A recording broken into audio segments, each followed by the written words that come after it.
طبعا لما رجعت خسرت كل الكلاينتس اللي عندي، خسرت الاسم بتاعي. انا كان ليا يعني كنت مصنف من اعلى واحد في الكتابه على freelancer.com في الوقت ده. طبعا رجعت مش مصنف نهائيا يعني انت ما ينفعش تسيب الوظيفه بتاعتك وانت لسه ما خليتش الفريلانسنج متاكد خلاص ان انت عارف تنظمه في خلال السنه بتاعتك. عملت فلوس والاحلام بتاعتي لا احلام طفل صغير، كنت مش بنام خالص وعملت مبلغ كبير. وقعدت 2-3 بصرف المبلغ ده مجرد ان انا مسكت فلوس في ايدي وان انا جالي الاريحيه ان انا اسافر واخد الوقت اللي انا عايزه واقعد شهر كمان وقت كده طويل مستريح. ان انا ما قلتش لاي حد نهائيا ان انا هنزل محتوى او بنزل محتوى، وعملت حساب مختلف من حسابي الشخصي. ما رحتش الناس تقول يا جماعه اعملوا لي فولو على الحساب الثاني، خليت الموضوع بيني وبين نفسي. حلو قوي. بصراحه في عميل كويتي كنت عايز اعزمه على فرحي علشان كتر الشغل اللي اداهولي في السنه اللي كنت بكون فيها نفسي. اتجوزت بيها والله. العميل مش مهتم نهائيا ولا بشكلك ولا بعيلتك ولا بلون عينيك، هو مهتم فقط صح. بالشغل بتاعك صح. بالجوده بتاعتك وبالريفيوز اللي معموله عنك.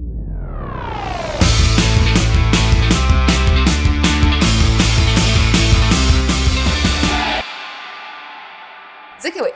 ازيك يا لبنى، اخبارك عامل ايه؟ الحمد لله كله زي انت بتشتغل فريلانسر من وانت عندك 15 سنه بالظبط كده. ممكن تحكي لنا ده حصل ازاي؟ يعني ازاي طالب في المدرسه قرر انه اتس تايم ان انا اخش على الانترنت واجيب فلوس؟ حصلت ازاي؟ اعتقد الموضوع ده بيعدي فيه الناس كلها.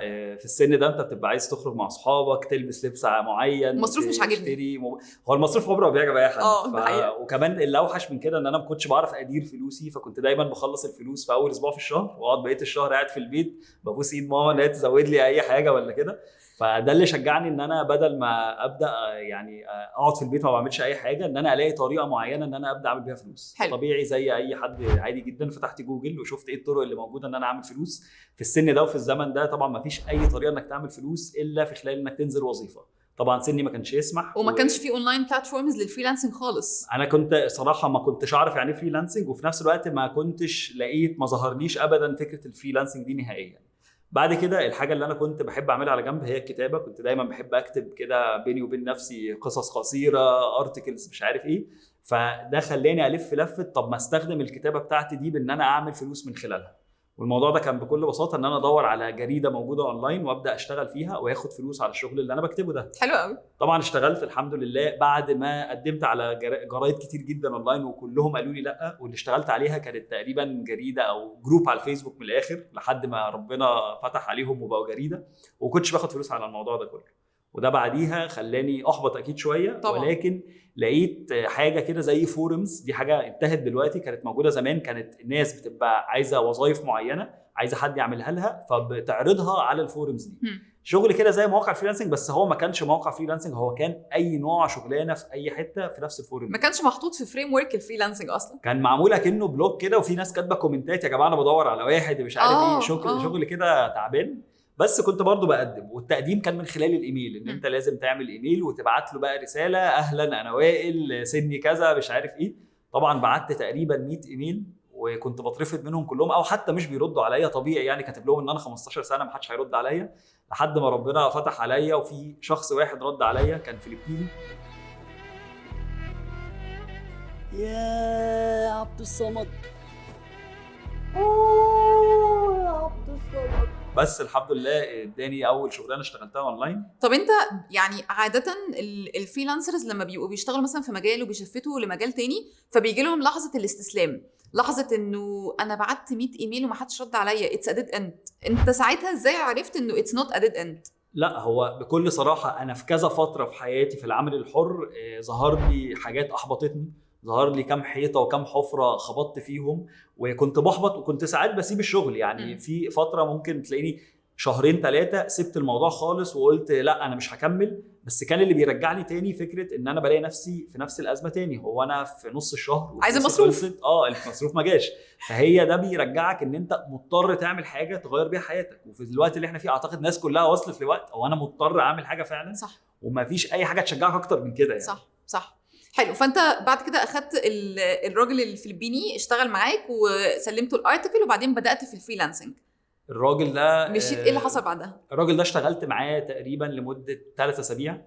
كان هو بيطلب مني اكتب له مقاله واحده في اليوم في مقابل لو انا فاكر $25 في اليوم الواحد. طبعا انا من الحماسه اللي فيا والشباب اللي فيا كنت بكتب له تقريبا 3 مقالات في اليوم، وده كان بيستنفذ تقريبا وقتي كله اللي في اليوم، ولكن طبعا. انا كنت مبسوط جدا ان انا اخيرا شايف فلوس بتخش. اشتغلت معاه 3 اسابيع. في خلال الفتره دي كان في ازمه كبيره جدا لاحظتها، ان انا ما فيش اي طريقه ممكن اسحب الفلوس دي. الفلوس دي كانت بتنزل لي على موقع ساعتها في المحفظه، الفلوس كتير بس اتحشرت، هسلكهم انا دلوقتي. ولكن كانش في طريقه اسحبها كمان، لان انا كان سني اقل من السن معكش بطاقة القانوني، أصلاً. ولا بطاقه ولا حساب في البنك ولا اي حاجه. طبعا دي كانت حاجه بتحبط، ولكن في نفس الوقت قلت لا، ما انا ما هفضل اشتغل والم الفلوس ويبقى يحلها بقى ربنا لما اكبر، ولا لما يبقى سني 18 ابقى اسحبها. لحد ما للاسف وصلت لوقت معين عمري ما كنت اتوقعه، ان الراجل ده قام قال لي شكرا يا وائل كده، الشغل خلص خلاص، انا مفيش اي شغل تاني ومش هنشتغل تاني مع بعض. تشكر. طريق السلام انت.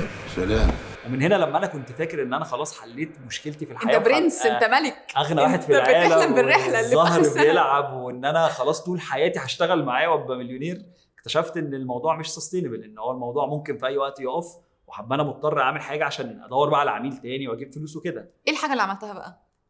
اولا احبطت جدا جدا جدا، ده اول حاجه عملتها. بس دي سايكل اساسيه يعني. طبيعي جدا، وقعدت شهور محبط ومش بشتغل ومش بدور، وبعديها لفيت تاني على الموقع نفسه اللي كان فيه الفورم اللي وصلت فيه للراجل ده، لقيت ان المواقع دي قفلت خلاص، ما بقتش ريليفنت، والموضوع يعني كان محبط اكتر. ولما فضلت قاعد تاني محبط ودخلت في نفس دوامه ان انا برضو لسه معيش فلوس، بالذات ان انا ما سحبتش الفلوس اصلا اللي كنت عملتها، فانت تعتبر ما عملتش حاجه، انا تحت الارض، صباح الفل. انا ضيعت وقتي، بس ده اللي انا استفدت منه. اكتشفت بقى ساعتها الحمد لله بعد يعني السيرشز الكتيره اللي عملتها، ان في حاجه اسمها مواقع العمل الحر. دي كانت بالنسبه لي طفره، مش مصدق نفسي ان في موقع العميل بينزل الشغلانه عليه وانت تقول له بعد اذنك هات لي الشغلانه. انت فعلا يا وائل بدات من تحت الصفر، يعني انت ما بداتش من الصفر اللي هو اخش على فريلانسر واشوف يا جماعه فين الكلاينت، انت بدات من انك مش عارف الكلاينت هنا اصلا. بدات من قبل ما الفريلانسرز كانوا فري اساسا، يعني كان الموضوع كان تحت الارض، والحمد لله ان حد ساعدنا ان هو يطلعه فوق الارض شويه من خلال المواقع دي. صح حلو قوي. انت اتكلمت في مشكله بتواجه ميد كارير فريلانسرز كتار قوي، انه معظم السيناريوهات اللي بتجيلنا انه حد بيشتغل فول تايم وسنتين 3 بقى شاطر تكنيكاليتي وقرر انه انا معايا بيز اوف كلاينتس، فالبيز اوف كلاينتس دول 3 مثلا، والثلاثه بيدخلوا لي دخل شهري واكتر من فلوس الفول تايم، فبيسيب الفول تايم جوب وبيشتغل مع الثلاثه. بيحصل زي اللي انت قلته بالظبط، انا واحد في واحد اللي قرر يستغنى عن الماركتنج. مثلا لو انا جرافيك ديزاينر بلاش، لو انا تريننج، عشان ده حصل وقت كورونا اي حد بيكات بادجت بيكات فين؟ تريننج. طبعا الفل خلاص احنا معناش بادجت، فبيقفوا عند حته انا اكسبيرينس، انا بقيت 3 سنين بشتغل او اكتر من كده، بس انا I have no system، انا مش عارف ازاي احافظ على الاستمراريه او ازاي ان انا اجيب الكلاينت ده من اول وجديد. فاوت اوف يور اكسبيرينس ده بيحصل ازاي بما ان انت يعني؟ حلو قوي. هو اولا يعني في كذا نقطه في السؤال ده. اول نقطه هي حته اللي انا اتعلمتها برضو بالطريقه الصعبه، انت ما ينفعش تسيب الوظيفه بتاعتك وانت لسه ما خليتش الفريلانسنج يعني سستينبل، او انت متاكد خلاص ان انت عارف تنظمه في خلال السنه بتاعتك، ان يبقى عندك دخل مستدام جاي من الفريلانسنج. فكره ان انت خدت قرار ان انا هسيب الشغلانه او الوظيفه بتاعتي او مصدر الدخل بتاعي علشان خاطر انت الشهر ده عندك شغل او الشهرين الجايين عندك شغل، ده مش كفايه. وهو ده اهم حاجه عايزين نوصل لها، اللي هي تاني خطوه، بيقول لك ما تحطش البيت بتاعك في سله واحده، لازم تقسمه، لازم تدايفرسيفاي البورتفوليو بتاعك، ده شيء مهم جدا. أوكي. مصدر دخل واحد ما بقاش بياكل عيش دلوقتي. صح. اصلا فكره ان انت عندك وظيفه وعندك العمل الحر بيدخلك فلوس زياده، دي حاجه جميله جدا. في حاله ان انت العمل الحر بقى بيجيب لك فلوس او شغل يكفيك سنه على الاقل قدام، وانا فعلا بقول سنه قدام انت عارف خلاص الفلوس او الوظيفه الفريلانسنج مكفيك الفتره دي، ساعتها ممكن تفكر تسيب وظيفتك. ليه؟ علشان انت معاك بافر سنه كامله تقعد تحرق في العمل الحر علشان تكبر العمل الحر. طيب هسألك على حاجه، انت اتكلمت على نقطتين. اول نقطه فكره ان انت تبقى عارف ان انت معاك فلوس سنه قدام، تقدر تقول ان هي فلوس تحويش، يعني اكون انا محوش الحاجه اللي تعيشني لمده سنه، ولا قصدك اكتوال كلاينتس عايشين معايا لمده سنه، از ان انا ماضي معاهم عقد لمده سنه؟ في 100% في العمل الحر ما ينفعش تضمن الكلاينت. اولا ما فيش بالظبط. عقد بيتمضي مع الكلاينت ده اولا، وثانيا ولو يعني مضيته مش تستفيد بحاجه. لو مضيته بالظبط عادي جدا ممكن يتقفل في اي وقت العقد ده. صح. لا احنا بنتكلم على فلوس. اولا ما ينفعش، ودي من المشاكل العمل الحر، ان احنا من اول ما بنعمل فلوس ويجي لنا عميل، وحتى لو عميل قاعد معانا شهر اصرف بس بعزق. نحس بقى صح. ان انا خلاص بقيت راجل اعمال وفي فلوس داخلالي وعندي عملاء وعندي ويب سايت. ده صح. كلام ما فيش الكلام ده. انت صح. لازم اكنك بتبني نفسك من الاول. انت هتعيش اول سنه سنتين في العمل الحر، اعتبر نفسك مبتدئ في الفتره دي وبتبني من تحت الارض. حلو. حته الشيفت بتاع الميد كارير بقى في العمل الحر، لا انت هنا زي ما قلنا انت بتبدا تحط ران واي لنفسك. الران واي ده بتكون انت حاسب مثلا مصروفاتك في الشهر عامله قد ايه تقريبا، وبتبدا تحوش فلوس على قد على الاقل 6 شهور من المصروفات دي لحد سنه من المصروفات دي. ده البافر اللي انت فيه مش هتتدلع، اللي انت فيه هتبني خطه محكمه تعرف تعيشك فريلانسر بقى مستقل سستينبل خلاص الى مدى الحياه. وطبعا لازم في الفريلانسنج هو مش مجرد ان انا جبت عميل وبشتغل يبقى انا فريلانسر. في كذا فرع في الفريلانسنج لازم تبنيهم مع بعض علشان تعرف تبني الاسس اللي انت يعني عمرها ما هتقع بعد كده قدام لا قدر الله لو حصل اي حاجه. زي ايه هم الفروع اللي انت بتتكلم عليها؟ طيب اولا انت كويس جدا انك عندك كلاينت او عندك عميل وبتشتغل معاه، بس الاهم من كل ده الاسم بتاعك. المشكله ان العامل الحر في الاغلب بيقعد يشتغل يشتغل يشتغل ويحرق مع 1 2 3 4 وعمره ما ركز ان هو يبني اسم لنفسه. صح. والاسم بتاعك بيتبني اساسه من ايه؟ من البورتفوليو بتاعك. فالناس اللي مش بتستثمر في البورتفوليو بتاعها دي ناس هيوصلوا الليفل ان هو لو لا قدر الله وقف لاي سبب شهر او شهرين هيلاقي ان في غيره كسب السوق وكسب العملاء بتوعه وهو وممكن يكون مش اشطر. هو اكيد هم مش اشطر، هو معاه خبره بس هو مش قادر ولا عمره فكر ان هو محتاج يستخدم الخبره دي عشان يسوق لنفسه. صح. وده بيدخلنا لتاني حاجه. الحاجه دي ما كانتش موجوده لما انا بدات ودلوقتي مشهوره جدا ومهمه جدا.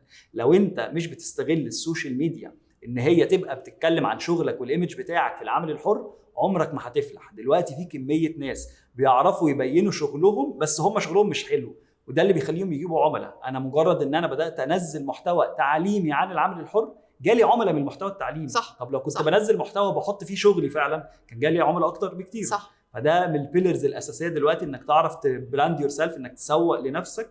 فدايما العميل ما يغلبش علشان يوصل لك انت. وخليني اقول حاجه هنا يا وائل مهمه قوي، بيجي لنا كتير قوي كومنتس من الميد كارير فريلانسرز انه انا شغال بالورد اوف ماوث بتاعتي، يعني انا اوريدي عندي وورد اوف ماوث في شويه كلاينتس عارفيني فانا بشغال منها. حلو، بس هي دي ما بتضمنش السستينابيلتي. يعني الورد اوف ماوث دي لو خلصت هنعمل ايه؟ الحاجه الثانيه الناس تقول لك لا هو انا لازم يعني امسك الستوري واقعد احكي قصه حياتي في الستوريز وفي الفيديوز علشان اتس نوت لايك ذس. انك تستخدم سوشيال ميديا مش شرط ان انت تبقى طول الوقت بتحكي للناس قصه حياتك. وده اللي لاحظته عندك في الاكونت لما دخلت عندك انت كل الكونتنت عندك educational وبتعلمني حاجات، بس انا عمري ما من انستجرام بتاعك او من يوتيوب بتاعك بعرف حاجه مثلا عن حياتك الشخصيه. فحاسه انه كل الناس تعرف تعمل كده، انت مش لازم تحكي قصه حياتك. هما الناحيتين دول ده التو اكستريمز للموضوع. في الاكستريم بتاع الورد اوف ماوث، والورد اوف ماوث ده مش هيعيش لك ابدا. صح. وفي الاكستريم التاني بتاع انا لازم اهرس نفسي في السوشيال ميديا وحياتي الشخصيه وكده. السوشيال ميديا مش للناس كلها، وانا شخصيا يعني على قد ما انا بنزل محتوى عليها وعندي متابعين كتير على قد ما انا اصلا مش بحبها، انا مش قادر عليها. ولكن الهدف من السوشيال ميديا ان انت تسوق لشغلك مش لنفسك. انت نفسك دي هتتسوق لها كده كده واحده واحده ورا شغلك. حلو. بس هو الهدف الاسمى بتاعك لو عايز تجيب عملاء اكتر، العميل مش مهتم نهائيا ولا بشكلك ولا بعيلتك ولا بلون عينيك، هو مهتم فقط صح. بالشغل بتاعك. صح. بالجوده بتاعتك وبالريفيوز اللي معموله عنك. فهو صح. ده بالظبط اللي انت عايز تحطه في السوشيال ميديا مش اي حاجه تانية. انت بدات السوشيال ميديا امتى يا وائل؟ بالظبط من سنه ونص يعني. كان ايه اللي حصل؟ ايه اللي حصل خلاك تقرر تبداها؟ لانه انا زيك انا بكره السوشيال ميديا بس اتس امست. فايه الحاجه اللي خلتك تقول انا لو ما بداتهاش دلوقتي انا هضيع؟ الموضوع ما مشيش بالشكل ده قوي. هو الموضوع مش ان انا بقالي فتره طويله نفسي ابدا في السوشيال ميديا ونفسي انزل كونتنت. كان الهدف الاساسي بتاعي ان انا عندي محتوى حلو في الفريلانسنج، وشايف كميه الناس اللي انا كنت بعلمهم فريلانسنج في الفتره دي عندهم اسئله يعني انا شايفها بديهيه جدا او سهله جدا، وحرام ان ما فيش حد بيساعد الناس دي ان هي توصل للاجابات دي. فلما لقيت الجاب ده في الماركت قلت طيب انا لازم ابدا انزل محتوى. طبعا من خوفي وعدم حبي في السوشيال ميديا حتى على يعني البروفايل الخاص بتاعي انا ما بنزلش صور، صحابي مش بيشوفوني اساسا. فده خلاني متردد جدا. ولكن في يوم في وقت الكورونا كنت قاعد وزي ما تقول يعني مخنوق شويه كده، وكان يوم صعب عليا، وده زقني ان انا اجبرت نفسي ان انا اصور كده، احط الكاميرا قدامي وابدا اصور فيديو.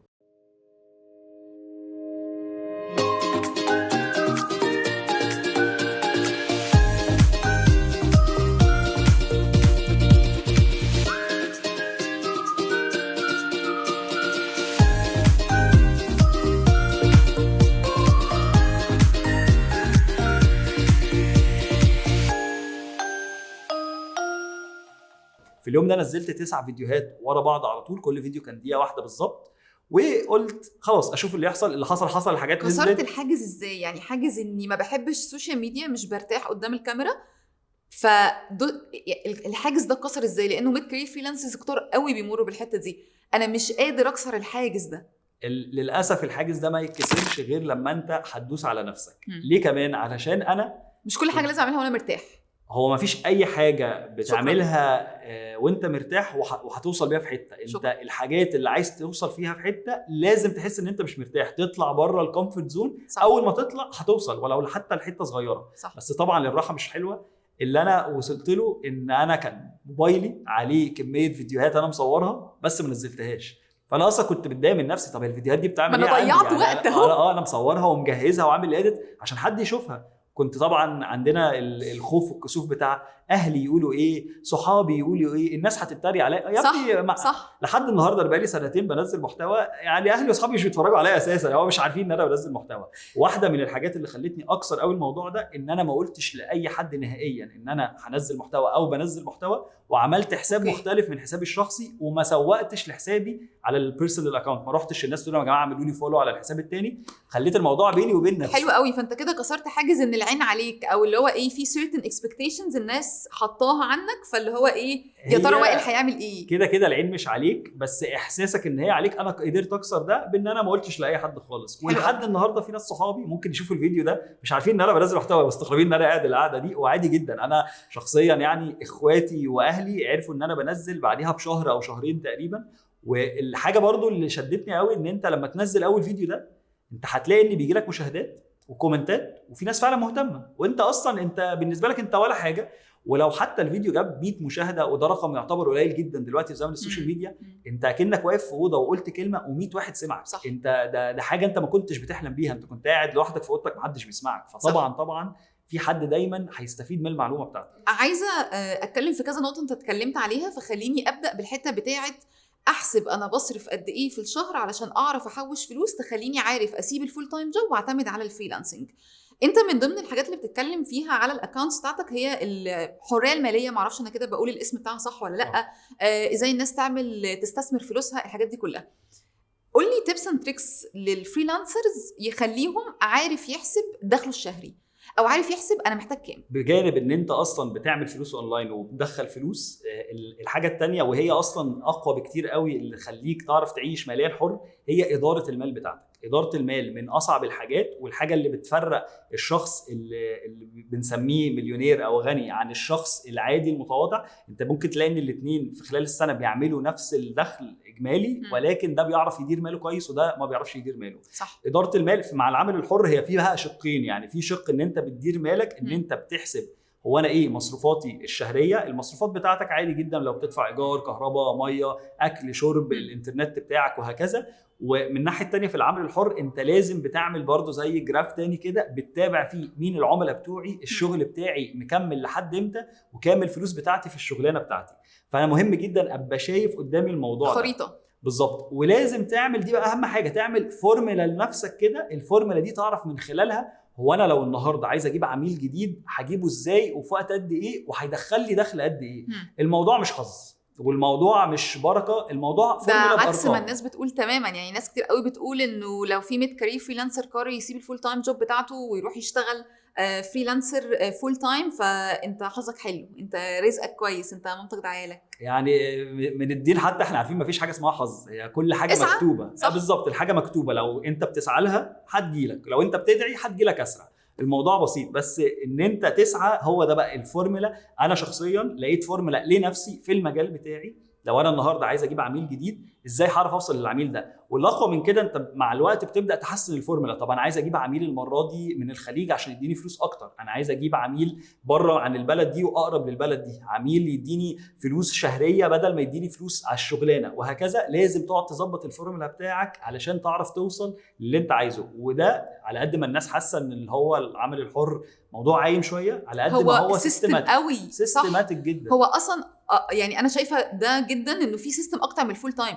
الفول تايم انت الشركه او الكوربريت هي اللي بتحط لك السيستم، بالظبط انت كده. الفريلانسنج انت اللي بتحط السيستم. عامة في دراسة لذيذة جدا بتقول ان النسبة ان انت تبقى شغال في وظيفة وان هم يمشوك بالوظيفة عالميا اعلى بكتير من نسبة ان انت تبقى صح. شغال في شغلك الخاص والشغل ده ينجح ويجي لك شغل اكتر وكده. فالناس اللي فاكرة ان الوظيفة دي الحاجة السيف، للأسف الدراسات ما بتقولش كده. صح، وارض الواقع ما بيقولش كده. احنا في كلاينتس كتار قوي لما بييجوا يعينوا من عندنا فريلانسرز بيعملوا ايه؟ بيجي يقول لي انا مشيت الماركتنج تيم، الديبارتمنت كله يلا يا جماعه احنا وي كانت افورد السالاريز بتاعتكم، معناش فلوس ندفعها لكم.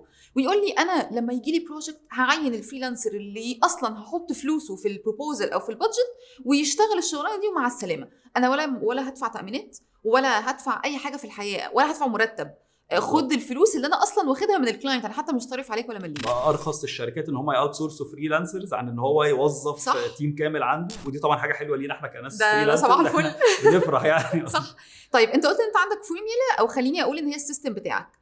السيستم بتاعك ده بدأ ازاي يا وائل وطورته ازاي؟ يعني كان الاول السيستم بتاعك ايه وبعدين اكتشفت ان هو مش نافع فغيرته؟ السيستم بتاعي كان عشوائي جدا، اللي هو انا عايز وظيفه النهارده عشان عايز فلوس النهارده، فانا بقدم على شغل النهارده. لما يجي لي شغلانه ما اقدمش على شغل تاني مثلا عشان مشغول اصرف الفلوس. بس كده بقى. انا طالما انا بشتغل وبسحب فلوس وبصرفها، يبقى في الوقت ده الفتره دي انا مش بقدم على شغل تاني. فطبعا اللي بيحصل الفلوس بتخلص وانا ايه ده، انا مش لاقي شغلانه. صح. فدايما بيبقى في كده فتره بقى في النص اللي هي انا معيش فلوس ومضطر ابدا اقدم واستنى عميل يجي لي، فالفتره دي بتأزم فيها ماديا. صح. فبدات هنا واحده واحده اشوف هو الغلطه فين، هو انا امتى المفروض. فلاحظت اول حاجه في الفورمولا عندي ان انا لازم يوميا اكون بقدم على شغل جديد. لحد ايه؟ لحد ما الكالندر بتاعتك كده تبقى مليان على الاخر. طيب الكالندر اتملت، بتوقف انك تدور على كلاينتس وبتشتغل مع الكلاينتس اللي معاك في الكالندر بتاعتك دلوقتي، صح كده؟ لا برضه. بتعمل ايه بقى؟ هنا انت عندك حاجتين، وده بناء على شغلك بياخد وقت قد ايه. يعني في الكتابه الشغل ممكن تخلص شغلانه في يوم او في يومين بالكتير. في ناس تانية اللي شغاله في الفيديو اديتنج ممكن الشغل يقعد معاهم اسبوع، مش مشكله. بس هنا بيحصل شقين. شق ان انت من ضمن الكلاينتس بتاعتك انت لازم تعمل داتابيز كامله للكلاينتس بتوعك انت. الداتابيز دي بتحط فيها اساميهم، ايميلاتهم، نمرهم، وحتى المحادثه او الشات او الايميل اللي كان بينك وبينه لازم تكون موجوده علشان تبقى متابع الراجل ده ودفع لك فلوس قد ايه وهو من انهي بلد. الداتابيز دي بقى انت اول حاجه بتعملها وانت الكالندر بتاعك مليان، ان انت بتبدا تشوف مين من العملاء دول انا عايز اكمل معاهم قدام. ده بتظبطه بناء على ايه؟ على حد مريحك في شغلك، الشغل اللي بيديهولك ده شغل انت مبسوط وانت بتعمله وفلوسه حلو.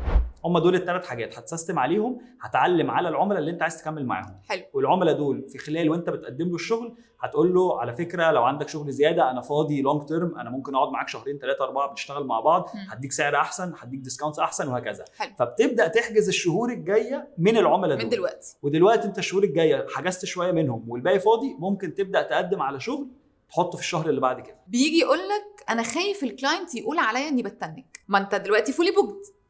فانا دلوقتي فولي بوكد، فانا بهيد هانت كلاينتس، بس الكلاينتس اللي انا بهيد هانت بسقطهم مثلا في شهرين 3 جايين. فيجي يقول لك انا الكلاينت يجي يقول عليا ان انا بتنك فهيفكس لي. الموضوع بسيط. يعني انت دلوقتي عندك اوبشن بالاثنين، يا اما هتروح تقول للكلاينت تعالى اعمل لك الشغلانه بس معلش اعملها لك كمان شهرين، فهو في كلامك انت يعني يحس انك بتتنك فما يدكش الشغلانه. فالبديل طب فانا مش هكلم اصلا العميل. ففي الحالتين اللي انت بنيهم السيناريو الوهمي اللي انت بنيته والسيناريو الثاني انت ما قدمتش، انت ما خدتش الوظيفه. صح. طب ما ده معناها ان ما زال في فرصه في السيناريو الوهمي ان العميل يقول لك خلاص ما فيش مشكله، طب ما خد الخطوه. دايما يعني بقول للناس انه هتخسر ايه لو عملتها. بالظبط. يعني هتخسر ايه لو يو اوفركم الفير اللي موجود هنا وقمت عملتها. في كتاب حلو قوي اسمه ذا بلاتفورم، لو انا فاكر الكتاب ده كانت الرايتر بتقول ان هي فكره الكتاب العامه ان انت زي ما حضرتك بتقولي بالظبط، ان انا فيها ايه لو جربت مش هتخسر حاجه. الست دي جالها شغلانه وكانت هي حاجزه سفريه 6 شهور عايزه تفك كده عن دماغها، بس جالها الوظيفه. راحت اول يوم في الشغل دخلت لمديرها وقالت له انا عايزه اخد اجازه من النهارده لمده 6 شهور غير مدفوعه طبعا، وهرجع اشتغل معاكم. طبعا دي حاجه هي قالت هي حاجه مجنونه، وهم كانوا اكيد هيطردوني ومش هيدوني الشغلانه وخلاص. الراجل وافق وقال لها مفيش اي مشكله، وفعلا عملت الموضوع ده. ومع العلم لو قريت الكتاب هتكتشف ان ال6 شهور دول سافرت كذا دوله في العالم من غير ما يبقى معاها فلوس، بان هي بتكلم فنادق تقول لهم ان انا عايزه اعمل اكونت جديد على السوشيال ميديا اعمل لكم تسويق عليه بس انتوا تقعدوني مجانا. وقدرت تقعد 6 شهور بتسافر العالم مجانا ورجعت اشتغلت الوظيفه بتاعتها. صباح الفل. يعني خدت كل حاجه ايه اللي احسن من جربت. كده؟ هي دي الدنيا. صح. جرب وهتوصل. طيب بيجي لنا تاني حاجه بتقول لنا انه انا دلوقتي ما عنديش وقت، انا اصلا مسحول، عندي 6 بروجكتس المفروض اسلمهم، تايت ديدلاين، بشتغل مع كلاينت المصري اللي هو بيبقى عايز شغل امبارح او اول امبارح، او هو بيزن عليا وبيعمل عليا مايكرو مانجمنت، فانا مش لاحق اصلا يبقى فيا دماغ اقوم ادور على كلاينتس جداد دلوقتي. طيب هو الموضوع الكلاينتس ده لما انت تبدا تكون في الميد كارير بتاعك كده، بتبدا تلاحظ ان انت لازم تفلتر الكلاينتس بتوعك. في الاول وانت لسه بادئ بتبقى اي شغلانه بنقبلها علشان احنا محتاجين الشغل ومحتاجين الفلوس. صح. بعد كده لو انت ملاحظ ان في كلاينت بياخد اكبر من حجمه، يعني في كلاينت مثلا بيزن عليك كتير، بيطلب انك تراجع الشغل كتير وهكذا، فده بياخد وقت زياده، الوقت ده كان ممكن تحط فيه كلاينتس تانيين. هنا بتيجي فتره القرار الصعب، هي ان انت تسقط كلاينتس من معاك. صح. عادي جدا بنسقط كلاينتس، ساعات بيبقى في كلاينتس حتى لو بقالك فتره شغال معاه بس هو فلوسه خلاص ما بقتش جايبه همها مقارنه بالكلاينتس الثانيه عشان انت اسمك كبر، لازم تبدا تسقط الناس دي. او الشكل الاحسن، يعني دي برضو حاجه زياده بونس كده اقولها في الفيديو هنا، انا عملتها شخصيا لما الشغل كتر عليا وكان في كلاينتس مش جايبين همهم، جبت واحد صاحبي برضو شغال في الكوبي رايتنج، اديت الشغلانه واخدت نسبه برضو من الشغلانه، ما انا اللي جايبها لك. صح. فبرضو تقدر تعمل مصادر دخل تانية، وده جزء من اجزاء الفورمولا اللي يخلي العمل الحر سستينبل، ان انت تدور على مصادر دخل اخرى من داخل العمل الحر غير ان انت بتشتغل بنفسك. دايما بقول انه انت لو انت قررت تطلع اوت اوف ذا نورم او بره المعتاد بانك ما بتشتغلش فول تايم وبتشتغل فريلانسر، هو الفريلانسنج بالذات في مصر هو ستيل حاجه غير معتاده، يعني هي طبعا مش زي الفول تايم، فانت عملت اكسترا ايفورت، فقصاد الاكسترا ايفورت ده تستاهل ان لما تكمل شويه في الفريلانسنج ويبقى اسمك كويس او عندك بورتفوليو كويس، يبقى عندك رفاهيه ان انت تقول لا، يعني رفاهيه انه انا مش عايز دلوقتي اشتغل مع كلاينت ده عشان هو مش جايب همه، سواء في الايفورت او سواء في الفلوس او سواء، بس تذكر قوي انه في خط رفيع قوي ما بين ان انا بتنك او بتدلع، خليني اقولها بتدلع، وما بين انه انا فعلا عندي بديل افضل في الوقت الحالي للكلاينت ده. طالما عندك وقت فاضي، انا رايي الخاص املى الوقت ده بكلاينتس، حتى لو انت ربنا فتح عليك وجاب لك فلوس وجاب لك شغل مع كلاينت سنين قدام هيكفيك خلاص. صح. دايما املى وقتك، علشان في كارثه لو انت برضو ميد كارير انت عارفها، هتقوم تصرف الفلوس. يعني غير برضو صرف، انت لو ما عندكش اوقات معينه في اليوم بتجبر نفسك انك تشتغل، مش هتشتغل نهائي. صح. هتفضل قاعد في السرير طول اليوم وهتقول بكره بكره بكره ومش هتشتغل. صح. وقتك الفاضي كويس انك تملاه باي حاجه تانية. صح. اي اجري.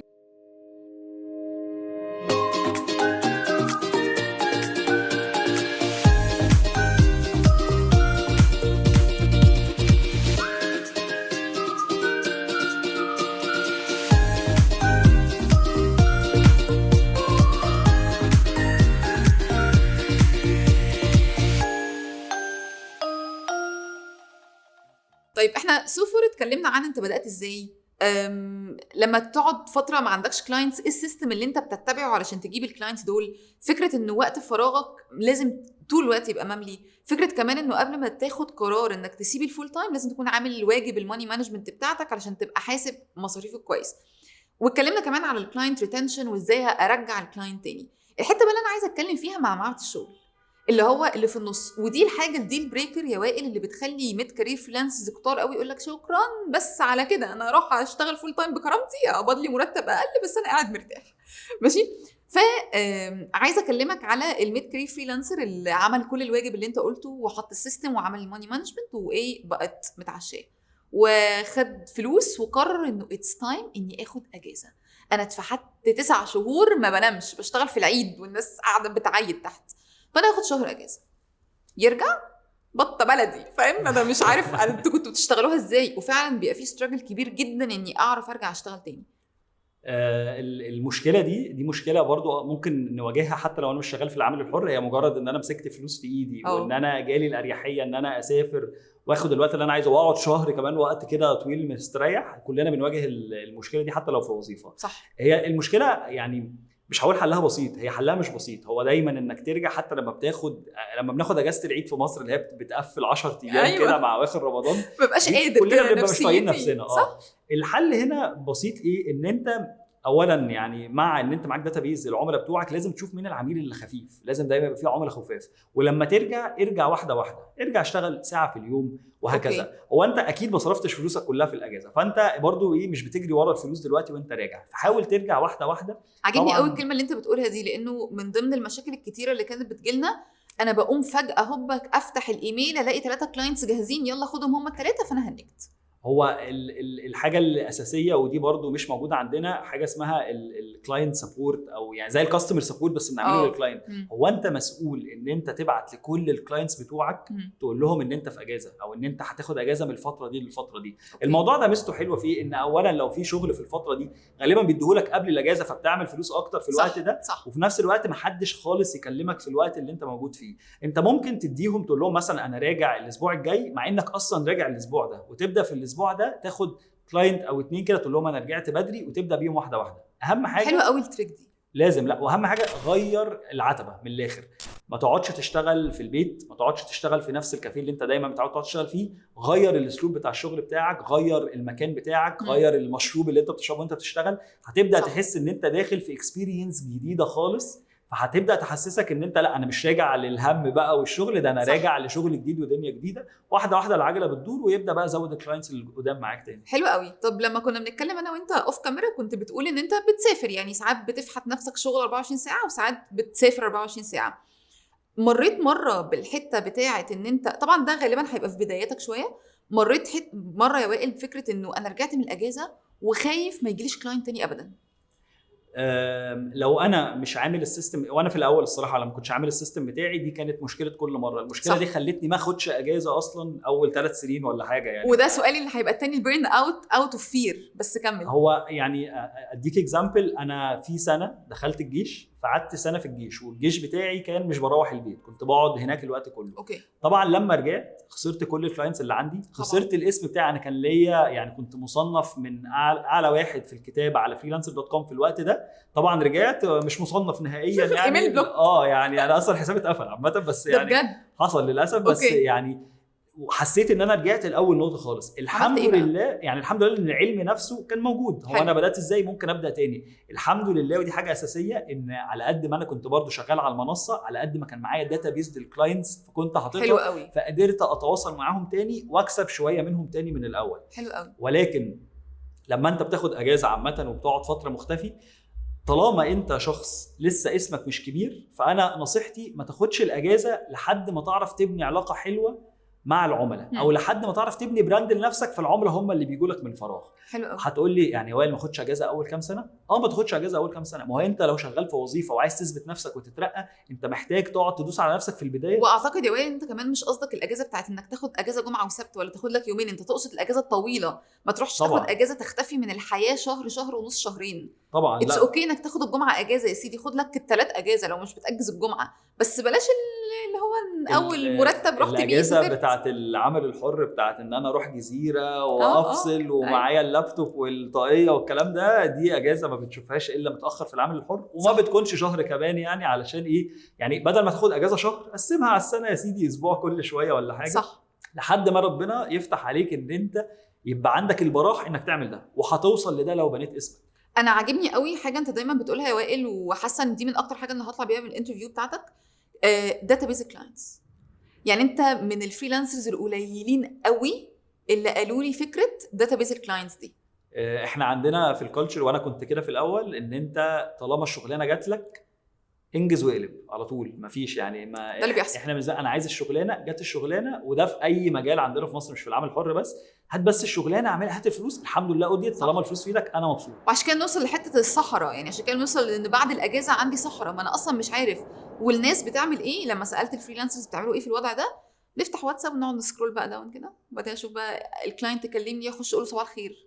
لا انا بوفر على نفس الوقت ده بان انا اعمل لي الداتابيز بتاعت الكلاينتس. اللي احسن من كده كمان، انا بواظب لو في كلاينتس عدى شهر او شهرين على حسب المده ان انا ما اشتغلتش معاهم، اكون ببعت لهم ايميل او واتساب اوتوميتد كده، بيتبعت له يقول له ازيك، اخبارك ايه، انا بفكرك على شغلنا، لو في شغل تاني قول لي. في حاله ان انا في فتره الشغل مأزم، ببعت لهم ديسكاونت، بقول له ان انا فاكر كان سعري كذا، انا مديك 10% لو اخترتني في الوقت ده، او لو حتى في اجازه مثلا هالوين ولا كريسمس، ابعت له ديسكاونت عشان خاطر الاجازه الفلانيه دي، ففي ديسكاونت على الشغل معايا. دي طريقه بتخليني اجيب شغل في الشهور اللي اسمها دراي سبيلز، اللي هو الشهر اللي هو بيبقى من الاخر ما فيهوش شغل، وانا محتاج فلوس في الفتره دي، او حتى خايف اتزنق قدام، فببدا اعمل الحركات دي علشان نعرف نجيب شغل. انت كل ما بتقول حاجه بتلمس في كلام الكلام اللي اتقال لي في السيرفيز اللي علشانها بنعمل البروجرام ده. ما انا لو قلت للكلاينت على اوفر او قللت سعري، يا اما هبان ان انا مش لاقي اكل فبقلل سعري فهيقول لي ده مش لاقي اصلا،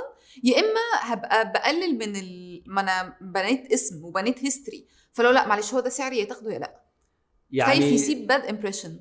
الرد البديهي ده هو فكره ان احنا مهما كان معانا فلوس دايما بندور على السيل عشان نروح نعمل شوبينج. مش معناها ان البراند ده دايما البلاك فرايداي ده اللي هو ايه اهم يوم في السنه، بس مع ذلك هو العميل دايما في تراينجل كده، هم الثلاث حاجات العميل بيبص عليهم: الكواليتي اللي هي الجوده، السعر بتاعك البرايس، والسرعه بتاعتك. في على حسب العميل ده من انهي بلد وعلى حسب ظروفه في الشغلانه دي بيقلوا او بيزيدوا. بالظبط، الموضوع بيختلف.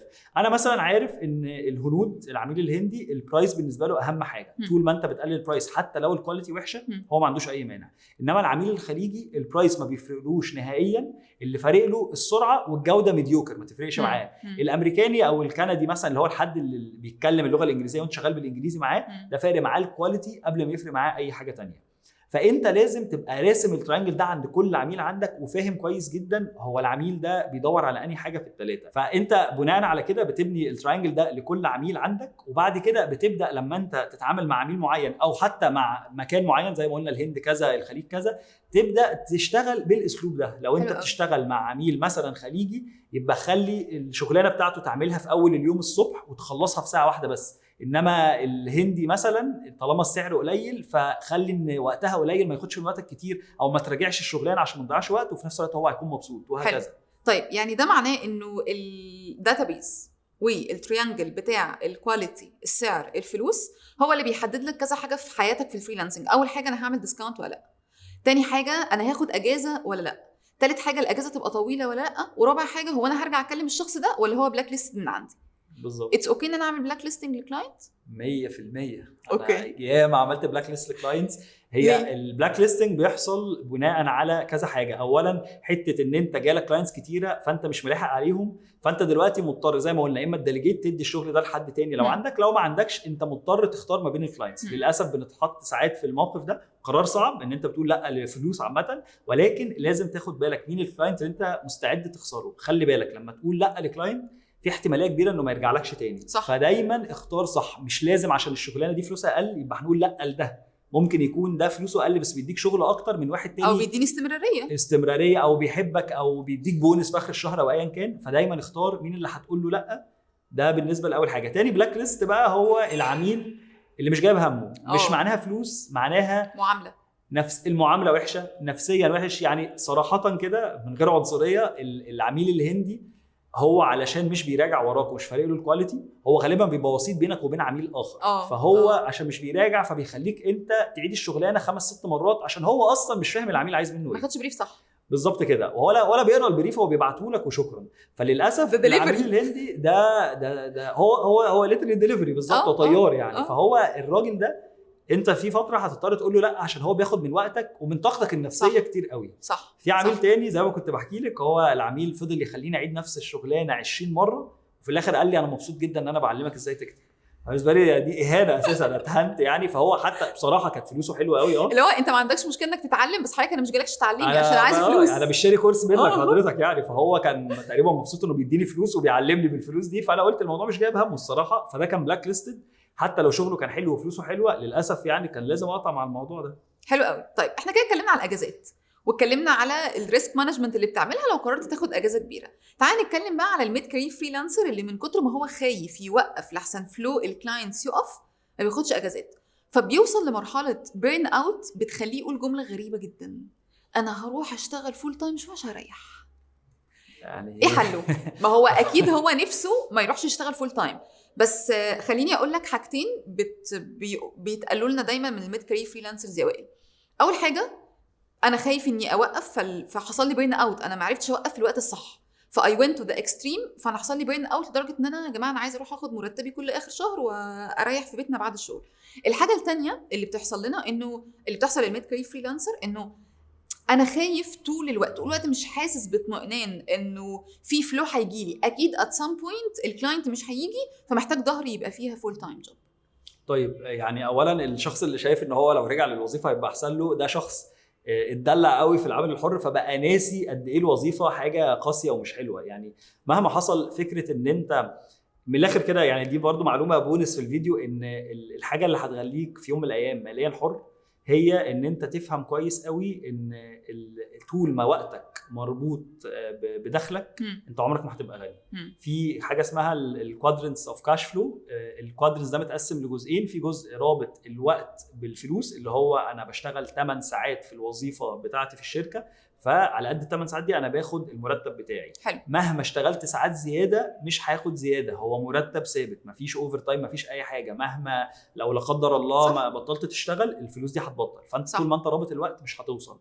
الناحيه الثانيه فكره ان لما الفلوس هي اللي بتعمل فلوس، هو ده اللي هيوصلك ان انت تبقى غني. ان انت طول ما بتستثمر مثلا اكتر، تحط فلوس اكتر، ده اللي هيوصلك تعمل فلوس اكتر. فلو انت شايف ان انت ترجع تدي وقتك لشركه معينه هي اللي تاخد الوقت ده، وهم يوفروا وقتهم ويبداوا يشتغلوا في ناحيه الفلوس، وانت راضي ان انت بتعمل مبلغ صغير بس قاعد مرتاح، فانت من الاخر ما عندكش المنتاليتي انك تبقى عامل حر، وما عندكش المنتاليتي ان انت تبقى ماليا حر. يعني انت مش عايز بس تبقى عايزه فريلانس. اسالك حاجه، مش من حق اي حد ان هو ياخد اجازه محارب؟ يعني دايما بنسميها اجازه محارب، اللي هو ايه، انا قعدت كتير قوي في الفريلانسنج بفحت وبعمل فلوس وبعمل كلاينتس، فانا عايزه اخد شويه اجازه محارب. هنا الموضوع في شقين. في انت طبعا من حقك تاخد اجازتك براحتك جدا، بس هنا باين قوي ان انت وصلت نفسك لليفل البيرن اوت. ان انت توصل نفسك للليفل ده معناه حاجتين، اولا انت مش عارف تقسم مواعيدك. يعني انت مش لازم تقبل شغل 12 ساعه في اليوم، اقبلهم 3 بس 4 بس. وهتكلم عن انا شخصيا عملت ايه في الموضوع ده. وتاني شق حته ان انت لازم تبدا تاخد اجازات في النص، او تبدا يعني مثلا حتى اشتغل، بس اشتغل في مكان مختلف. روح يا سيدي اسكندريه على البحر واقعد اشتغل النهارده، روح الجونه، مش عارف ايه. يعني حاول دايما في الشغل انت عندك حريه ان انت تتحرك، وحريه انك كمان تشتغل في مواعيد العمل اللي تريحك. للاسف المميزات اللي بنقولها عن العمل الحر الناس بتاخدها للاكستريم، ان هي تخليها مش مميزات، تخليها عيوب. وللاسف ده السبب الرئيسي ان انت وصلت ليفل البيرن اوت. ولكن من حقك تاخد الاجازه بتاعتك. ما حطيتش باوندريز او ما حطيتش رولز للكلاينت انه انا عندي مواعيد عمل، انا مش علشان احنا بنربط ان الوظيفه معناها مواعيد عمل ثابته، انما الفريلانسنج معناها انا اشتغل في وقت يريحني. فيا اما ما بنشتغلش يا اما بنتكبس قبل الديدلاين بساعه، نقعد نعمل الشغل صح كله. صح. شغل هندسه ده انا عارفه. فده بيخلينا بيرن اوت في الاخر. صح. لو انت كرست، انا شخصيا عملت ايه؟ انا شخصيا اولا كرست لما لقيت ان انا ما بشتغلش، كرست ان انا مش هشتغل من البيت. انا حلو. كل يوم هنزل اقعد في حته مختلفه اشتغل، والمكان ده بيتغير كل ما ابدا اتعود عليه. حلو. تاني حاجه انا ليا ساعات عمل في اليوم، ساعات العمل قسمتها ساعتين الصبح اول ما اصحى وساعتين بالليل قبل ما بنام، واليوم كله انا فاضي في النص. طبعا لو انت حابب تغير المواعيد براحتك، مفيش اي مشكله. صح. الحاجه الزياده اللي عايز اقولها، انت بتوصل لمرحله في حياتك بتقول يا اما انا عايز افضل اكبر في العمل الحر، يا اما عايز اعمل هدف اخر. في حالتي كان مثلا صناعه المحتوى. انا صح. بدات اقلل من ساعات العمل عندي في العمل الحر وابدا اركز في صناعه المحتوى. هتقول لي ايوه وائل بس انت قللت دخلك. ده قرار انا خدته علشان انا قدرت اعمل اداره لمالي بشكل صحيح. عادي جدا ان انت تاخد قرار واعي ان انت عايز تقضي وقت اكتر مع ولادك مثلا، فانت قررت انك بدل ما هتشتغل 6 ساعات في اليوم هتبدا تشتغل 3 ساعات في اليوم، مع العلم ان انت في الليفل ده بيبدا الدخل اللي يخش لك في 3 ساعات بيبقى اكتر بكتير من الدخل اللي كان بيخش لك قبل كده. صح. حقك تاخد القرارات دي، وحقك تاخد الاجازه بتاعتك، ولكن بعقل. لو عايز تاخد اجازه شهر شهرين لازم تعرف انك في نص الاجازه ولو اسبوع في النص لازم ترجع للعملاء، يا اما تكلمهم بس عشان تظبط الدنيا، يا اما نفسك بس كده. يعني اظهر وشك ولا اي حاجه. صح. على فكره لو سافرت دوله عندك عميل فيها روح قبل، انزل اعزمه على كوبايه قهوه، اشكره على الفلوس السفريه دي. يعني انت دايما ايوه على رايك انت دايما في الباك مايند بتاعك انت بتفكر في العميل برضه.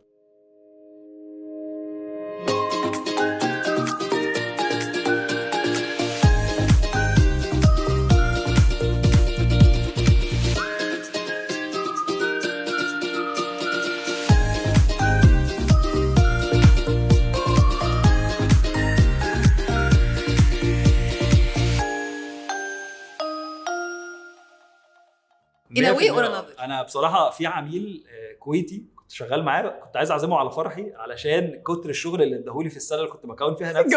اتجوزت بيها والله، وفرشت وكل حاجه. كنت عايز اعزمه على الفرح والله، يعني للاسف ما جاش. بس للدرجه دي يعني الموضوع مهم جدا يبقى في علاقه بينك وبين العميل. هو مش مجرد شاشه، لا هو شخص. صح. انت مستفيد منه وهو مستفيد منك. صح. والعلاقه دي هي اللي هتخليه يرجع لك اصلا. هو وغيره. لو انت الحد اللي كان بيتكلم على الورد اوف ماوث في الاول، ده ورد اوف ماوث حلو. ورد اوف ماوث اللي بيننا وبين بعض هيجيب ده لك شبكه العلاقات اللي عنده هو اصلا، اللي عنده، اللي هي اقوى بكتير قوي من اي شبكه انت ممكن تعتمد عليها جوه مصر. طيب عايزه اتكلم معاك على فكره الانترناشونال كلاينتس. انت اشتغلت مع اكتر من 50 جنسيه. طيب دايما الفريلانسر الميد كارير لما بيقرر انه اتس انف من الكلاينت المصري وعايز اطلع اقبض بالدولار، بيبقى عنده مشكلتين. اول مشكله، هعمل ايه في البطاقه الضريبيه والسجل التجاري؟ تاني حاجه، هو انا اصلا ينفع اقبض بالدولار وانا قاعد في مصر ولا لا؟ حلو قوي. احنا هنتكلم على في اول سؤال البطاقه الضريبيه او السجل التجاري. يعني هي بطاقه ضريبيه عامه. هو بكل بساطه اللي مطلوب منك ان انت بتطلع هنا في مصر عادي بطاقه ضريبيه لشعبه العمل الحر. لو انت شغال فريلانسر دلوقتي بقى في اوبشن انك تطلع بطاقه ضريبيه ليك، بتورد 10% من الفلوس بتاعتك. انت مجرد انك تبعت للعميل بره رقم البطاقه الضريبيه ده، هو بيكتبه بس في زي الفاتوره اللي هو بيعملها لك، وانت بس بتورد ال 10%، والموضوع بسيط جدا ما فيهوش اي حاجه. وال10% دي انت بتحاسب عليها الكلاينت؟ يعني بتيجي تقول للكلاينت انه والله لو عايز مثلا بفاتوره ضريبيه انت هتدفع لي 10% زياده؟ هو الموضوع انت عندك الاوبشنين. عندك الاوبشن انك تاخد منه الفلوس وانت تطلع من الفلوس دي 10%. عندك اوبشن انك تقول له السعر كذا ولكن هنزود فيه 10% بتاعه اتس اوكي ان الناس تعمل كده، مفيش اي مشاكل. اللي انا عملته ان انا زودت، لما موضوع على فكره البطاقه الضريبيه ده ما بقالوش سنه في مصر اصلا، انا زودت اسعاري يا دوبك ال 10% وخلاص. طيب فير انف، وده منطقي جدا. وبالنسبه للعميل برضو بالعمله اللي بره هو مش شايف الفرق خالص، فهو مش فارق له الموضوع. الحاجه اللي انت ممكن تعملها ان انت تشتغل على مواقع العمل الحر. فالعميل تقول له بعد اذنك خش لي من الموقع، فساعتها ما بتدفعش ضرائب بره ولا محتاج اي حاجه للدنيا اللي بره، ولكن ما زلت في مصر محتاج تورد الفلوس دي في اخر السنه للحكومه. دي قصه ثانيه خالص. من ناحيه الشق الثاني من السؤال، الدولارات، هيستقبل الدولارات ازاي؟ انت عادي جدا في مصر انك تستقبل فلوس بالدولارات. كل اللي انت محتاج تعمله انك تفتح حساب في اي بنك في مصر بالدولار، وانك تفتح حساب موضوع سهل جدا، مش محتاج اوراق معينه، وكمان سعره يعني خفيف، مش محتاج مبلغ معين في البنك عشان تفتحه.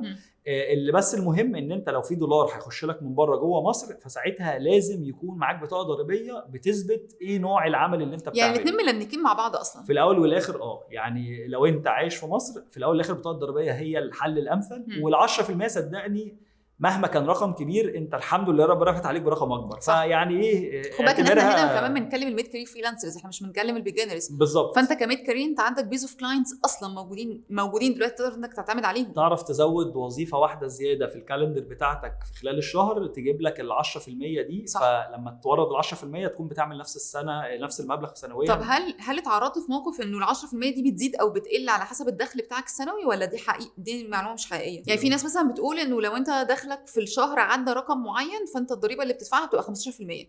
لا، هو لحد النهارده في العمل الحر الرقم 10%. على فكره القانون عشان هو لسه جديد، هو لسه بيتغير. أيوة اكيد. صح. ولكن صح. الوحيد اللي نزل 10% على دخلك السنوي، حتى لو دخلك ده جنيه واحد. صح. بس هو الرقم 10%.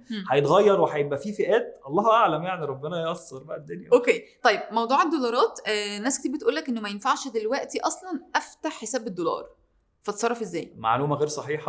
لسه حد اعرفه من اسبوع فتح حساب بالدولار. معلومه غير صحيحه. انت هتروح لاي بنك في مصر، ويستحسن يعني يكون بنك اجنبي، وتطلع على طول الحساب بالدولار، مفيش اي مشاكل. دي بقى الحته اللي انا عايزه اوصل ليها من كلامك يا وائل، انه الميد كارير فريلانسرز بيتعرضوا لقيل وقال كتير جدا، سواء بقى في الدولار او الضرايب، او ان انت ما ينفعش اصلا تكلم انترناشونال كلاينت، ودي هسالك عليها دلوقتي.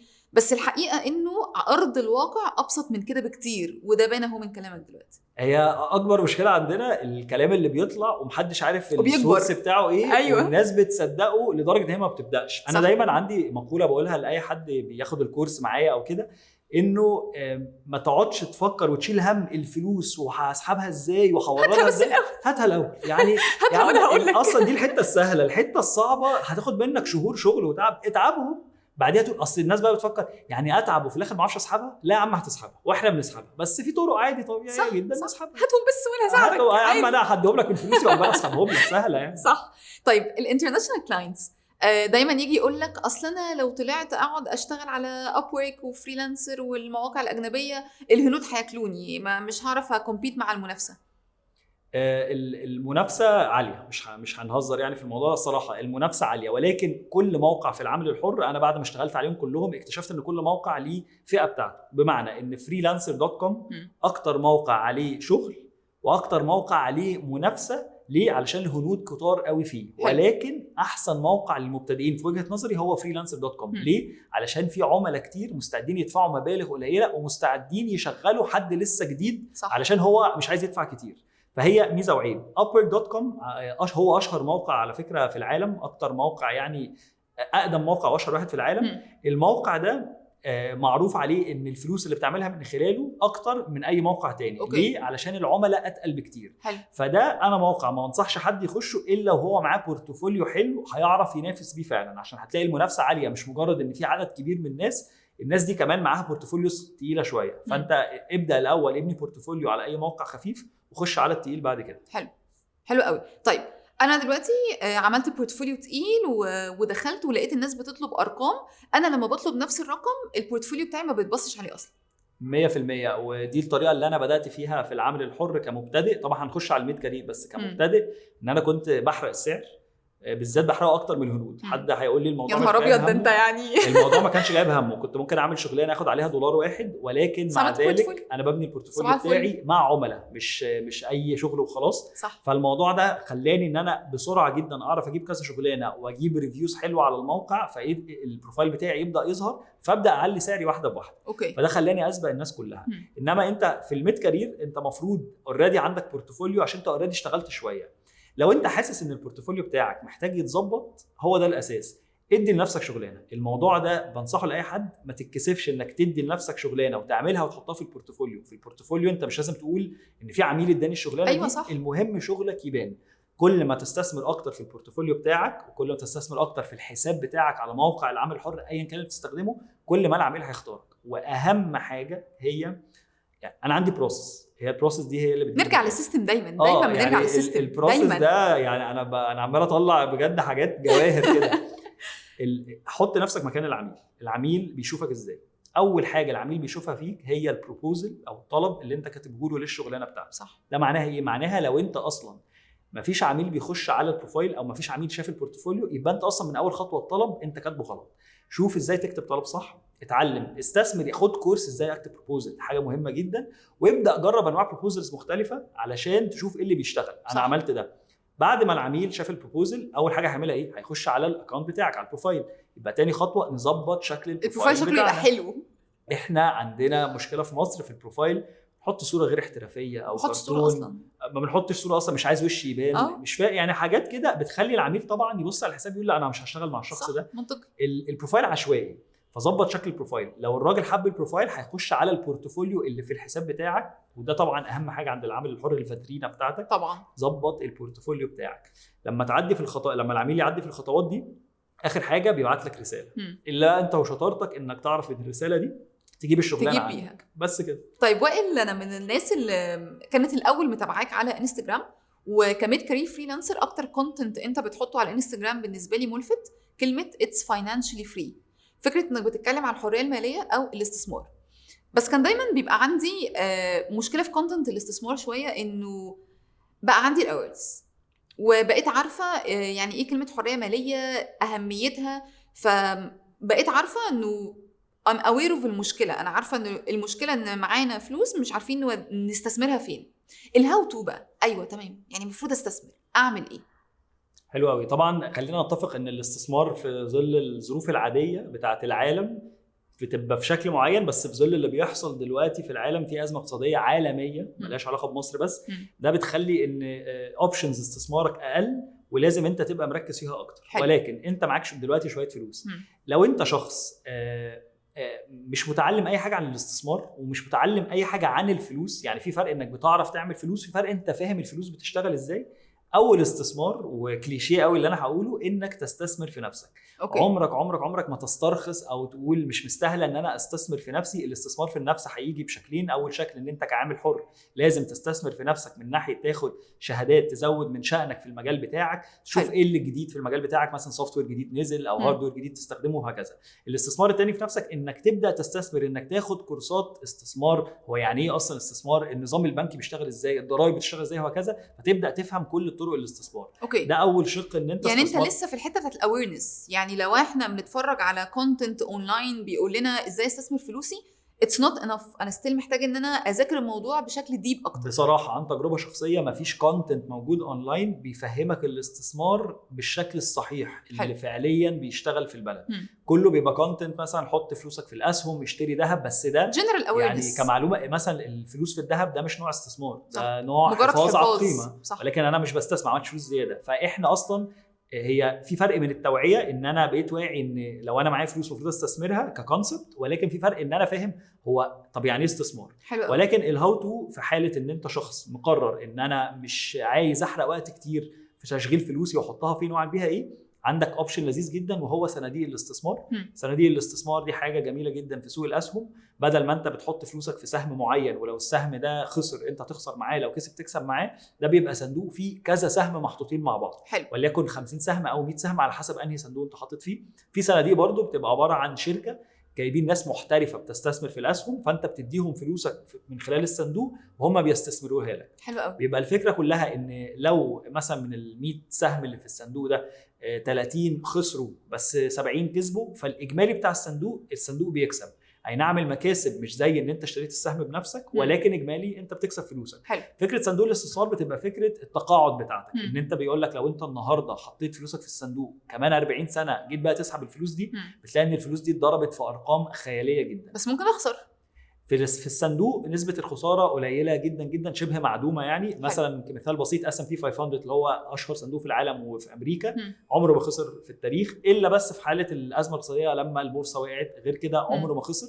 وبيبقى عنده معدل ثابت تقريبا 13% مكسب سنوي مثلا. يعني فطول ما انت بتعمل فلوس والفلوس دي بتعمل مكاسب، فالمكاسب دي بتحطها تاني في الصندوق وهكذا، فانت فلوسك بتعمل لك فلوس. فانت حتى لو لا قدر الله وصلت الوقت ان الفريلانسنج ويف بالنسبه لك، لا هو انت معاك مصدر دخل تاني اصلا انت عايش عليه وانت مش واخد بالك منه.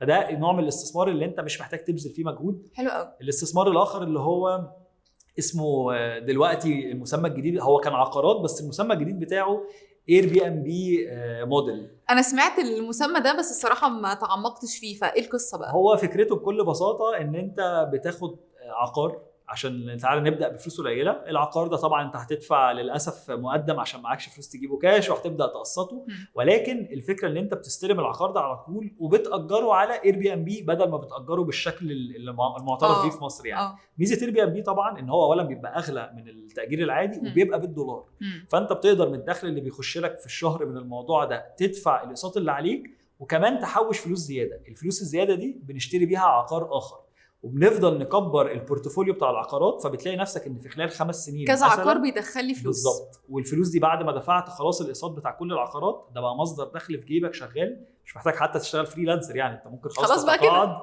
تقعد في شقه من 5 وتشغل الباقيين. طبعا الميزه الموديل ده ان هو بيبدا يكبر نفسه، بمعنى ان شفت ناس بيعملوا الموضوع ده، ان هو بيقولوا العقار مثلا اللي عندنا في الساحل ده العقار اللي بيجيب لنا الدخل اللي بنعيش بيه في الشهر. أوكي. انما العقار بتاع الجونه ده اللي بيجيب لنا فلوس التحويش بتاعه العقار اللي بعده. انت كده رجعت برضو للماني مانجمنت، يعني ان انا سيستم في كل حاجه. حلو قوي. يعني انت بتتكلم كمان ان انا مش بس محتاج ان انا اتعلم استثمر ازاي، انا محتاج ان الفلوس اللي هتخش لي بالاستثمار دي ما اروحش افرتكها.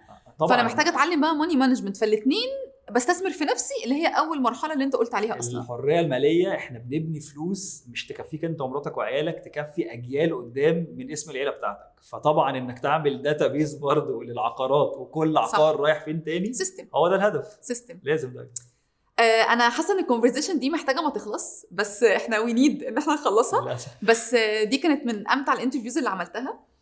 بحب دايما اختم الانترفيوز ب3 اسئله، فاسمح لي اسالهم لك. اتفضل. اول سؤال انه thanks to freelancing حصل لك ايه؟ thanks to freelancing حاجتين. اولا يعني عملت فلوس والاحلام بتاعتي لا احلام طفل صغير بقت المصروف بقى بيكفي اخيرا. بالظبط بقى عندي مصروف يقعد معايا، فدي حاجه حلوه.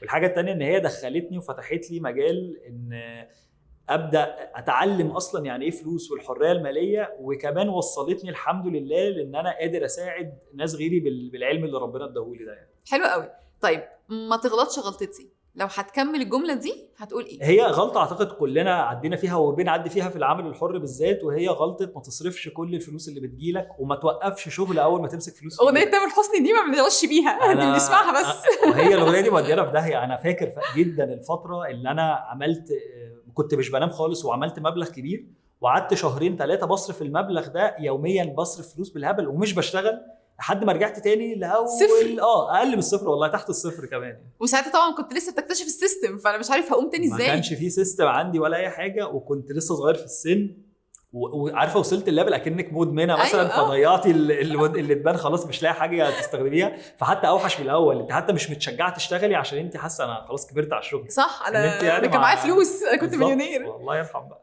طيب لو فريلانس يارد كانت موجوده اول ما انت بدات، كانت فرقت معاك في ايه؟